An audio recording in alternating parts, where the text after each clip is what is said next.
The voicemail icon pulses on my phone screen like a warning beacon. My mother never calls during court hours. Not in 4 years. Not since the night security escorted me from the family estate while Andrew watched from his bedroom window. I press play, my black judicial robe rustling against the mahogany desk. Beverly Whitmore's voice fills my chambers, brittle as old paper. "Claire, sweetheart, please come to Andrew's rehearsal tomorrow night. Just come. Don't tell your father or brother I called." My hand trembles as I reach for Grandfather William's pocket watch, its familiar weight anchoring me to reality. The brass case catches afternoon light from my window, throwing shadows across the fresh stack of media clippings on my desk. Youngest federal judge appointed in district history. Rising star, Claire Whitmore's path to the bench. The contrast slices through me. Outside these chambers, my name commands respect. Inside the Whitmore family, I might as well be dead. 1 week ago, the wedding invitation arrived. Heavy cream cardstock edged in gold, addressed with perfect calligraphy to the Honorable Claire E. Whitmore. No personal note. No acknowledgement of our shared blood. Just cold formality, as if I were any other professional acquaintance. "But your brother doesn't exist?" My assistant Margaret had frowned, sorting through the morning mail. "In 3 years you've never mentioned." "Because he pretends I don't exist." I'd laughed then, the sound sharp enough to make Margaret wince. The invitation had fallen from my fingers, revealing a smaller envelope tucked inside. My mother's hurried handwriting. "Please come. He's your only brother." The memory of my last day in medical school rises unbidden.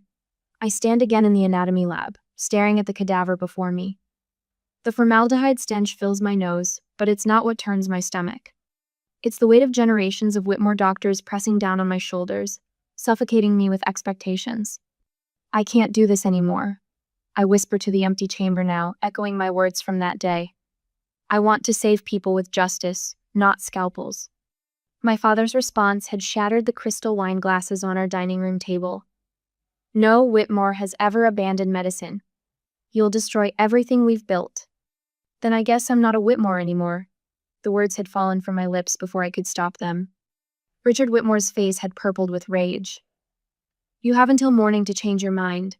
Stay in medical school, or leave this family forever." I closed my eyes against the memory of Andrew's face that night, his last words to me dripping with contempt. "You're no longer my sister." My mother had stood in the doorway, tears streaming down her face, silent as always in the face of my father's fury. I'd hoped, foolishly perhaps, that she would finally stand up to him. Instead, she turned away as I packed my bags. The next morning, my credit cards died mid-transaction at a coffee shop.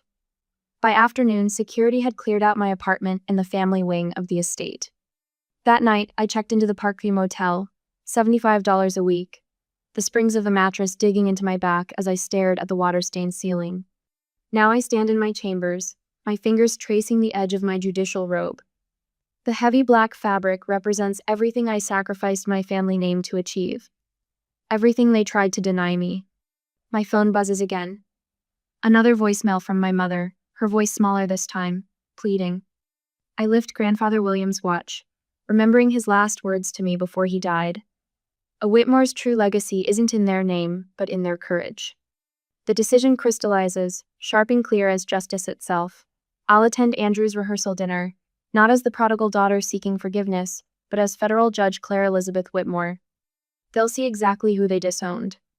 I tuck the watch into my pocket, its steady ticking a reminder of time's relentless march forward. The question isn't whether I'll face the family that betrayed me. The question is whether they're prepared to face what I've become. The laptop screen casts a blue glow across my chambers as I type Lauren Hayes prosecutor into the search bar 5 minutes later. My finger hovers over the enter key. Knowledge is power, but some truths cut deeper than others. Articles flood my screen. Rising star prosecutor takes down corruption ring. Hayes secures historic settlement in environmental case. The headline that stops my breath. Lauren Hayes credits anonymous federal judge as inspiration. My hands shake as I click the link. A video loads Lauren in a red blazer, speaking at a law school graduation. There's this incredible female judge, she tells the graduates, her voice passionate. She went from nothing to the federal bench by 30. She gives me hope that the system can change. I slam the laptop closed.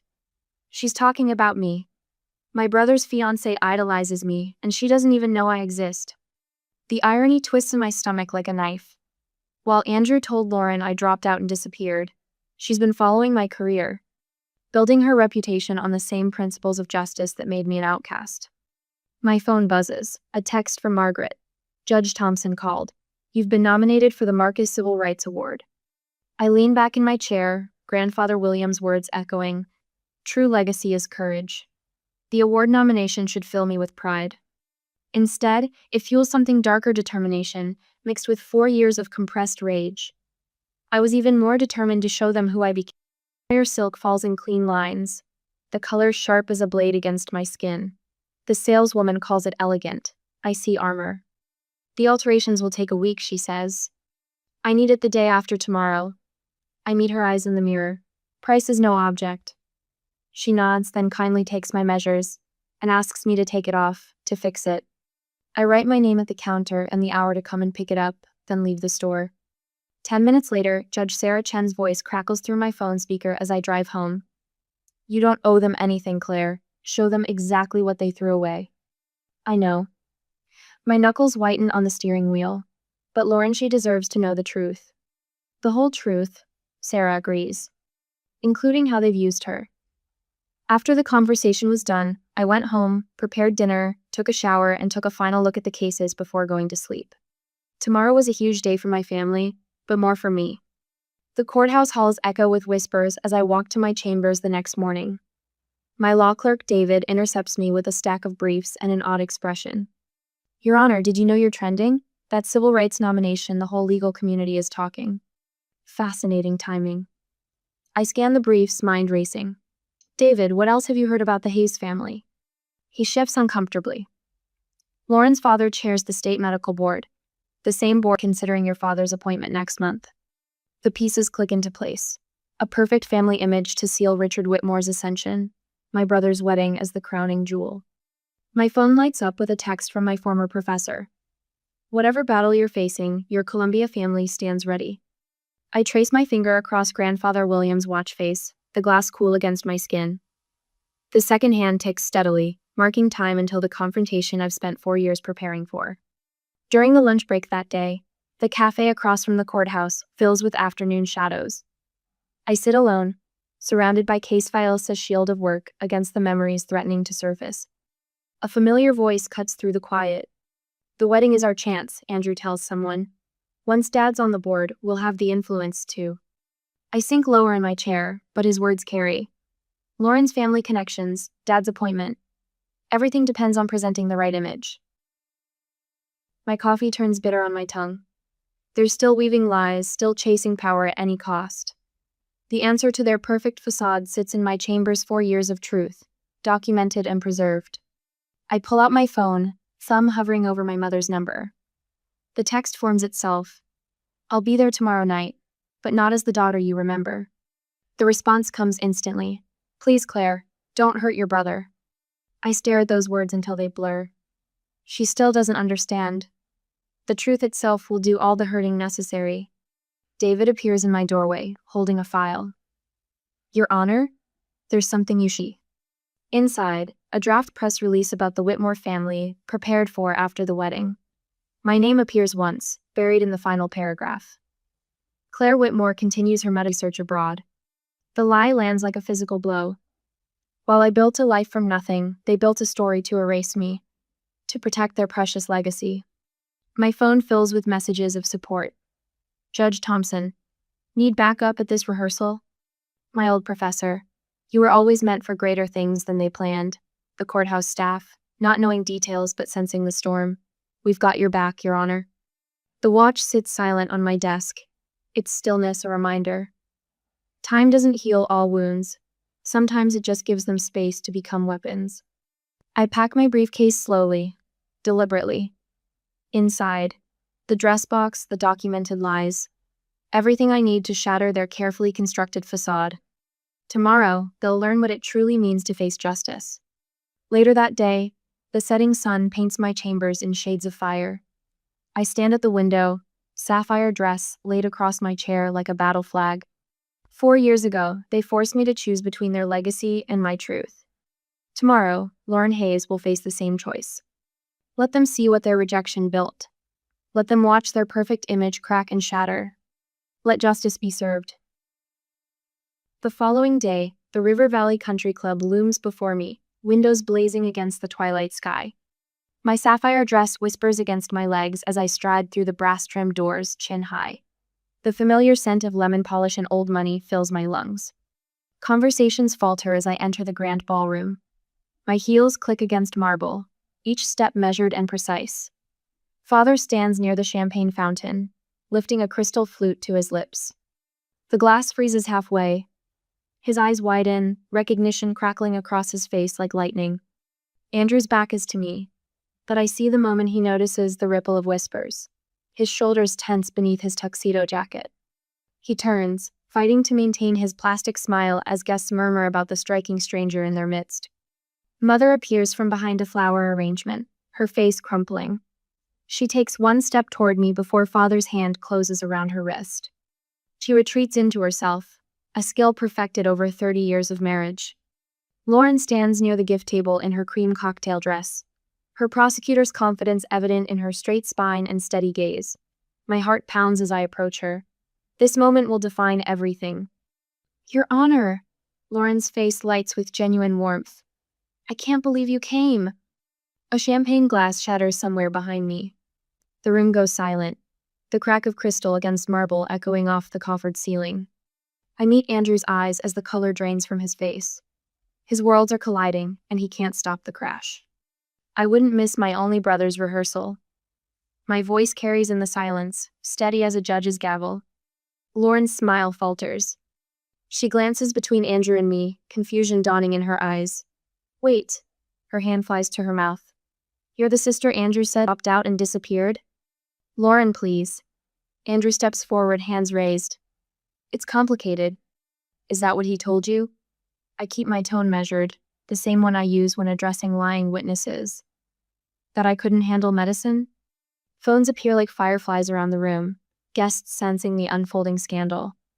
Father moves toward the dining room doors, trying to hustle everyone to dinner before the situation explodes. The main doors swing open. Justice Thompson enters, his silver hair gleaming under the chandeliers. My mentor scans the room before moving to stand beside me, his presence a fortress wall at my back. 3 fellow judges from the district court happen to be dining at their usual Thursday table, their attention fixed on our corner of the ballroom. My law clerk Jenny sits with them, her fingers flying over her phone as she tweets anonymously about the unfolding drama. Local reporter Mitch Conway slips through the crowd, press badge glinting. The balance of power shifts like a tide, from one lone woman to an army of professional respect. Tell me the truth. Lauren's voice cuts through the murmurs. She faces Andrew, engagement ring glinting. Right now, all of it. I stand straight, channeling every ounce of judicial presence. I left medical school to pursue law. Father gave me an ultimatum: stay in medicine or leave the family. I chose justice over tradition. She abandoned her duty. Father starts, but his voice cracks as his phone buzzes. He glances down, face tightening as medical board contacts react to the spreading rumors. Judge Whitmore? Andrew's best man steps forward, recognition lighting his face. I just read about your ruling in the Thompson case. Brilliant analysis of Fourth Amendment precedent. The soft clink of metal on marble draws every eye. Lauren's engagement ring rolls across the floor, coming to rest at Andrew's feet. I turn to Mother, who hovers at the edge of the group. You chose silence over your daughter. They made me choose. The words burst from her like water through a breaking dam. But I followed everything. Every case, every article. Your investiture photo is hidden in my dresser drawer. Andrew lunges forward. Lauren, wait. But she's already walking away, head high, prosecutor's confidence unshaken. I stand in the center of the storm I've created. The room's respect a tangible force. Years of silence shatter like that champagne glass, truth spilling across imported marble. A sharp gasp cuts through the tension.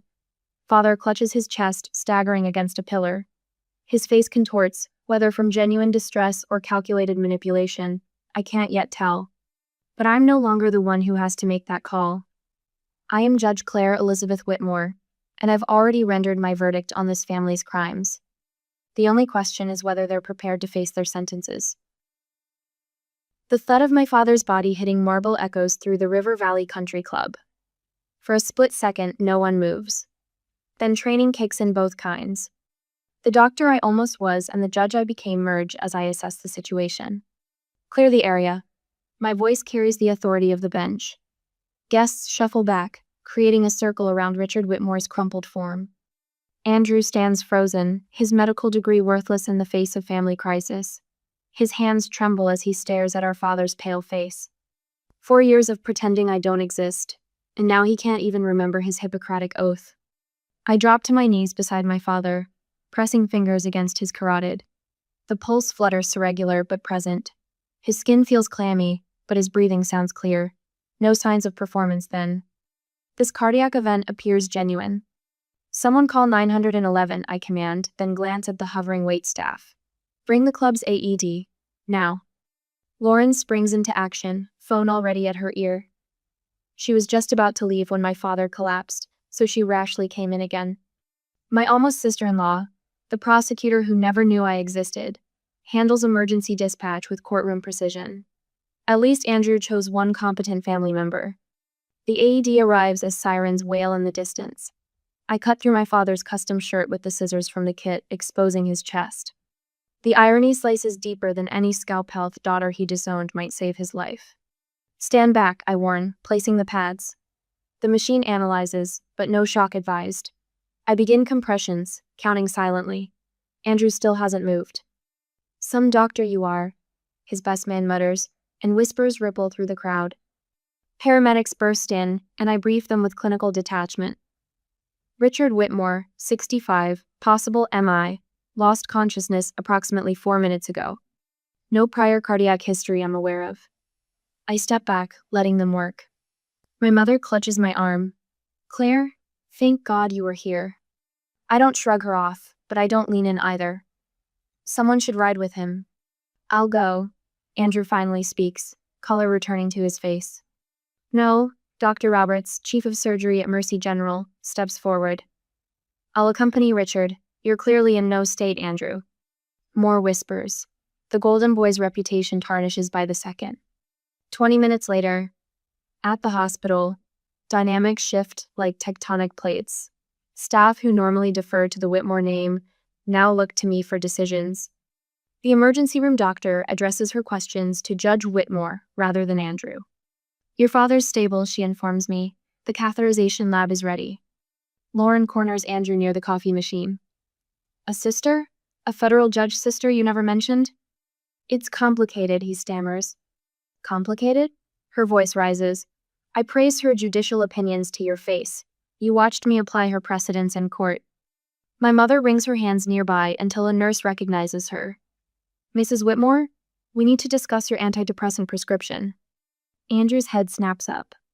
Another family secret exposed.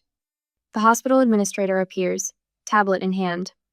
Dr. Whitmore, there are some irregularities in your recent research publications we need to discuss. The Tower of Lies crumbles faster than I could have orchestrated. Truth has its own gravity. Hours later, my father wakes in cardiac recovery. His eyes find me first. See what your choices have done to this family? His voice rasps. I lean forward, letting him see the judge I've become. No, father, see what your pride is called legacy. Lauren places her hand on my shoulder. I've spent 3 years prosecuting cases before you, Your Honor. Never knew I was addressing family. We're not family, Andrew snaps. She walked away. No, my mother's voice startles us all. You pushed her away, all of you, while I watched, while I let my doctors drug me into silence. The family attorney appears in the doorway, but the damage is done. Hospital staff hover outside, absorbing every word. Tomorrow, the carefully crafted Whitmore reputation will scatter like ashes. My phone buzzes. A news alert. Federal judge saves father who disowned her. The story spreads faster than hospital gossip.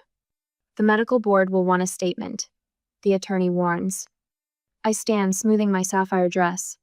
They can read the court records. I filed everything.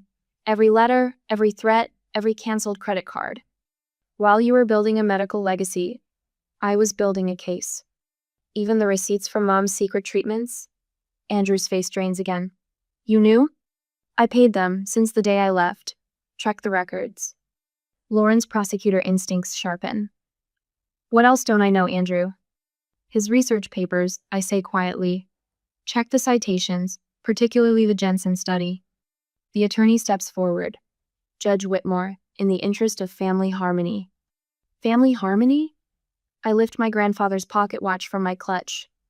Let me tell you about family harmony.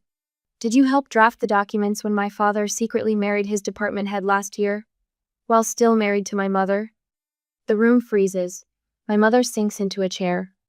A text lights up my phone. The National Judicial Excellence Committee. My nomination is confirmed. Claire, Andrew's voice cracks. Don't destroy what's left of us. I study my brother's face, seeing the boy who once bandaged my scraped knees. The man who turned his back 4 years ago. The doctor who froze when it mattered most. Grandfather William's watch ticks steadily in my palm. A legacy of courage, not cowardice. The choice stretches before me like railroad tracks. Mercy or justice, preservation or truth. The power to destroy them all rests in my carefully documented case files. My father's heart monitor beeps in the silence, counting out the seconds until I decide. The next morning, the hospital room reeks of antiseptic and desperation. Richard Whitmore props himself up on starched pillows, his chest monitors beeping a steady rhythm that matches the ticking of my grandfather's watch. Claire, his voice rasps. 4 years of rebellion is enough. Come back to medicine. We can still fix this. I stand at the foot of his bed, my suit jacket, a shield of charcoal wool. The morning newspaper lies folded on his tray, my judicial award nomination visible above the crease. There's nothing to fix, Father. I'm exactly where I belong. Name your price. Andrew steps forward from the shadows, checkbook in hand. The dark circles under his eyes match the ink stains on his fingers. Whatever it takes to make this go away. A laugh bubbles up in my throat. You still think everything has a price, Miss Whitmore. Harrison Peters, the family attorney, materializes in the doorway like a vulture scenting weakness. Let's discuss this reasonably. Any public airing of grievances could be construed as defamation. Mother wrings her hands, trapped between her husband's bed and the door. Her pearls catch the fluorescent light as she shifts from foot to foot. Richard, please, she's still our daughter. Not if she destroys this family. Father's heart monitor spikes. I touch the brass case of Grandfather William's watch. Its steady ticking grounds me as I turn toward the door. You're right about one thing. I'm not your daughter anymore. I'm Federal Judge Claire Elizabeth Whitmore. The same day, after I left the hospital, the press conference room buzzes with anticipation. Cameras click as I approach the podium, Lauren's steady presence beside me. My mentor, Justice Thompson, stands to my left, his weathered face radiating pride. Thank you all for coming. My voice carries to the back of the room without strain. Recent events have raised questions about my family history. Today, I'll address those questions with the same commitment to truth and integrity that guides my work on the bench. The room falls silent as I open the leather portfolio on the podium. 4 years ago, I left medical school to pursue my true calling in law. My family responded by cutting all ties. But I didn't just walk away, I documented everything. One by one, I lay out the evidence, voicemails threatening to destroy my career, bank statements showing my accounts frozen without warning, security footage of my possessions being removed from the family estate. Each piece fits together like a closing argument, building an airtight case. I worked 3 jobs to put myself through law school. I graduated first in my class.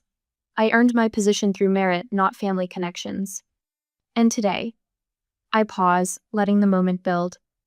I'm honored to announce my nomination for the National Judicial Excellence Award. The reporters surge forward as questions fly. Lauren steps to the microphone. As both a prosecutor and Judge Whitmore's friend, I can attest to her unwavering integrity. She represents the highest ideals of our justice system. By evening, the dominoes fall exactly as predicted. The medical board accepts Richard's resignation, for personal reasons. The ethics committee launches an investigation into Andrew's research. The country club board votes unanimously to revoke the Whitmore family membership. Mother calls as I'm leaving the courthouse 3 days later. The realtor put up the for sale sign today. Your father. He's not taking it well. Are you safe? The question surprises us both. I filed for separation this morning. Her voice steadies. The guest house at Carol's is ready whenever I need it. 2 days later, after that conversation with my mother, I stand on the courthouse steps in my judicial robes. The investiture ceremony draws a crowd that spills onto the sidewalk. My father's seat sits empty in the front row. Andrew's too. But Mother is there, spine straight, eyes forward. Lauren delivers the keynote with fire in her voice. True justice requires more than knowledge of the law. It demands courage to stand for truth, regardless of personal cost. Judge Whitmore embodies that courage. The photograph goes viral within hours. Me on the courthouse steps, robes catching the autumn wind, Mother's hand clasped in mine. The caption reads, "Youngest federal judge breaks silence on family separation. Richard's medical practice hemorrhages patients. Andrew takes an indefinite leave from the hospital. The Whitmore estate's manicured lawns sprout weeds around the realtor's sign. But in my courtroom, justice flows steady and clear as a mountain stream. My clerk knocks as sunset paints my chambers in amber light. Judge Whitmore, your brother's here." Andrew stands in the doorway, shoulders slumped beneath his wrinkled suit. The golden light catches his face, revealing new lines around his eyes. "Claire, I touch Grandfather Williams' watch. It's ticking, a reminder of time's relentless march forward. Whatever comes next, I'm ready." 5 years later, the young law student's hands shake as she approaches my chambers, clutching a worn copy of Brown v. Board of Education. Her eyes widen at the wall of photos behind my desk, not the expected gallery of bar admission certificates, but faces of the family I chose. Judge Thompson's stern smile, Margaret's graduation ceremony, Lauren celebrating her new role as district attorney. "Your chambers feel different than I expected, Your Honor." I smile, remembering my own trembling hands 1 year ago. "The best foundations aren't built on marble, Miss Rodriguez. They're built on truth." She nods toward the antique pocket watch displayed in a simple wooden case. "Is that a family heirloom?" "It stopped working the night I faced my family." I lift the case, the watch's steady ticking a counterpoint to my words. But like many broken things, it just needed someone brave enough to repair it. The student's shoulders straighten. Another first-generation professional finding her footing in my mentorship program. My calendar blinks with a reminder: lunch with Mom at Marino's, our weekly tradition now. The thought no longer twists my stomach into knots. "Tell me about your goals," I say, settling into my chair. "The real ones, not the ones your family chose for you." After she leaves, I sort through the morning's mail. A postcard from Andrew, this one from a remote clinic in Guatemala. Treating children with cleft palates.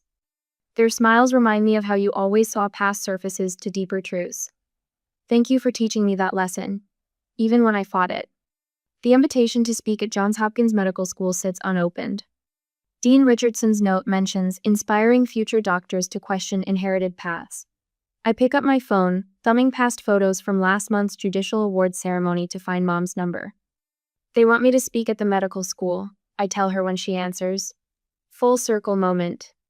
"Are you ready?" The worry in her voice has softened since she started therapy, replaced by genuine curiosity. "I am." I touch the pocket watch. "But I won't accept their honorary degree. Some bridges need to stay crossed." Her laugh carries newfound strength. "William would be proud. He always said you had his spine." The afternoon sun slants through my window as I review case files. My support group for professionals from toxic families meets tonight. We've grown from 3 members to 30, each story unique, but connected by the same thread: choosing authenticity over inheritance. A text from Lauren lights up my phone. "Just ran into Richard at the grocery store. He looks small somehow. Time and truth are better revenge than anything we could have planned." I start to reply, but another message appears. "Andrew, the children here have nothing, but they share everything. Makes me question every value Father drilled into us. Can we talk? Really talk this time?" My finger hovers over the keyboard. 5 years of silence, then 6 months of careful words building a new language between us. I type, "Coffee when you're back, small steps on solid ground." The courthouse empties as evening approaches. I change from my robes into a simple black dress for the National Judicial Conference keynote. My speech notes rest in Grandfather Williams' leather portfolio, edges worn smooth by decades of use. The title page reads, Choosing Authenticity, A Judge's Journey from Inheritance to Truth. The publishing contract arrived yesterday. Not a tell-all revenge story, but a roadmap for others walking away from gilded cages. My agent says pre-orders are strong. I gather my things, including the folder about the William Whitmore Scholarship. Next fall, it will fund 5 law students who chose justice over family expectations. The Foundation's board meeting approved converting the old family estate into its headquarters, a legal aid clinic where the Whitmore name will finally serve truth instead of appearances. Judge Marshall catches me at the elevator, his eyes crinkle behind his glasses. Ready for dinner? I promised your mother I'd have you home by 9. Always the proper suitor. I squeeze his hand, engagement ring catching the light. But first I need to make a stop. I went to my grandfather's grave. The cemetery is quiet at sunset. I lay my judge's robe across William's headstone, black fabric stark against pale marble. I kept my promise, grandfather, living with courage even when it hurt. Footsteps crunch on gravel. Mom appears with a bouquet of white roses, William's favorite. Her therapy journal peeks from her bag, its pages filled with the truth she's finally letting herself speak. He knew you'd find your way, she says, placing the flowers, even when the rest of us were lost in the dark. I check the pocket watch. Come on. I help Mom up, her hand strong in mine. Judge Marshall's cooking dinner. He finally perfected grandfather's meatloaf recipe. She laughs, the sound carrying across sacred ground. William would love that too. He always said good food and honest hearts make the best medicine. I touch the watch one last time before tucking it away. Its steady ticking counts not just seconds, but heartbeats of courage. Time moves forward. And so do we.